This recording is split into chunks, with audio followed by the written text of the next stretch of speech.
ఈరోజు ఈ కార్యక్రమాన్ని ఏర్పాటు చేసిన మా అసోసియేషన్ పెద్దలకి, పెద్దలు పిసి అప్పారావు గారు, లక్ష్మణరావు గారు, ఇంకా వేదిక మీద ఉన్న సంఘం పెద్దలకు, కూటమి నాయకులకు, ఇక్కడ ప్రతి ఒక్కరి ముందుగా నా హృదయపూర్వకమైన ధన్యవాదాలు. ముఖ్యంగా 9 మంది మత్స్యకార సోదరులు బంగ్లాదేశ్లో అనుకోని పరిస్థితుల్లో బంగ్లాదేశ్ జైల్లో ఉన్నారు. మరి ఈరోజు వాళ్ళని భయభ్రాంతులు చేస్తూ ఉన్నారు. జనరల్గా ఉంటాయి వాళ్ళు మన ప్రదేశంలోకి వచ్చినప్పుడు మనోళ్ళు వాళ్ళని పట్టుకుంటారు, మనోళ్ళు బై మిస్టేక్ అట్టినప్పుడు వాళ్ళని తీసుకెళ్తారు.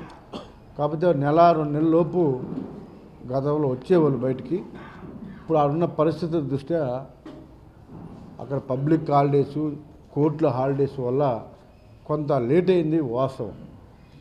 దీన్ని ఇవాళ మన ఎంపీ గారు కానీ, శ్రీ భరత్ గారు కానీ, అలాగే మన ఇండియన్ ఎంబసీ వాళ్ళు కానీ, అలాగే నెల్లిమర్ల ఎమ్మెల్యే గారు, విజయనగరం ఎంపీ గారు, మన కలెక్టర్ గారు, విశాఖపట్నం కలెక్టర్ గారితో పాటు విజయనగరం కలెక్టర్ గారు అందరూ కూడా ఫాలోఅప్ చేస్తూ ఉన్నారు. ప్రతి ఒక్కరు కూడా ఆ పని మీద ఉన్నారు.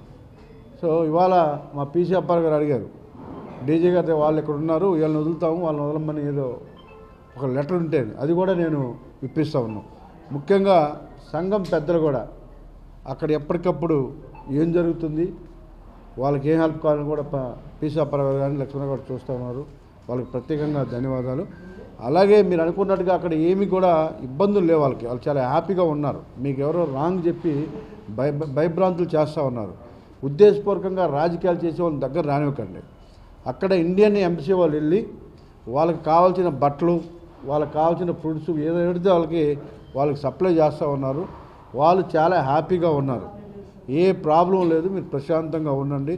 వాళ్ళ మాటలు నమ్మొద్దు, అలాంటి వాళ్ళని దగ్గరికి కూడా రానివద్దు. ఇలాంటప్పుడు కూడా రాజకీయాల్లో లబ్ధి పొందాలని చెప్పేసి సోషల్ మీడియాలో వీడియోలు పెట్టడం, మిమ్మల్ని భయభ్రాంతులు చేయడం చాలా మంచి పద్ధతి కాదు అది. అలాంటి వాళ్ళని కొంచెం దూరంగా పెట్టండి. వాళ్ళు ఏదో ఏం చేసింది లేదు, ఏం పెట్టేది లేదు, కానీ ఎక్కడ కూడా రాజకీయాలు చేయాలంటే మాత్రం చాలా ఇబ్బంది ఉంది. సో మీకు వాళ్ళకి ఏమీ ప్రాబ్లం లేదు, మేము ఆ పనిలో ఉన్నాం. ఎప్పుడెప్పుడని మేము కూడా ఎదురు చూస్తూ ఉన్నాం.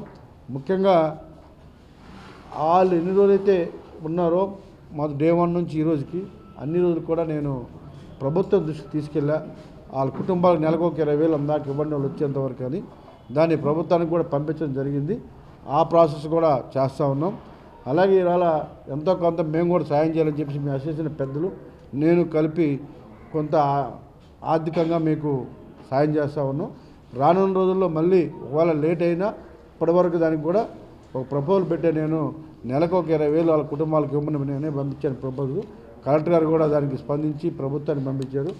అటు నుంచి ఒక ఆన్సర్ రాగానే ఆ సపోర్ట్ కూడా మీకు చేస్తాం. మేము కూడా ఎప్పటికప్పుడు ఫాలోఅప్ చేస్తూ ఉన్నాం. ఎవరు కూడా అసలు భయపడాల్సిన అవసరం లేదు.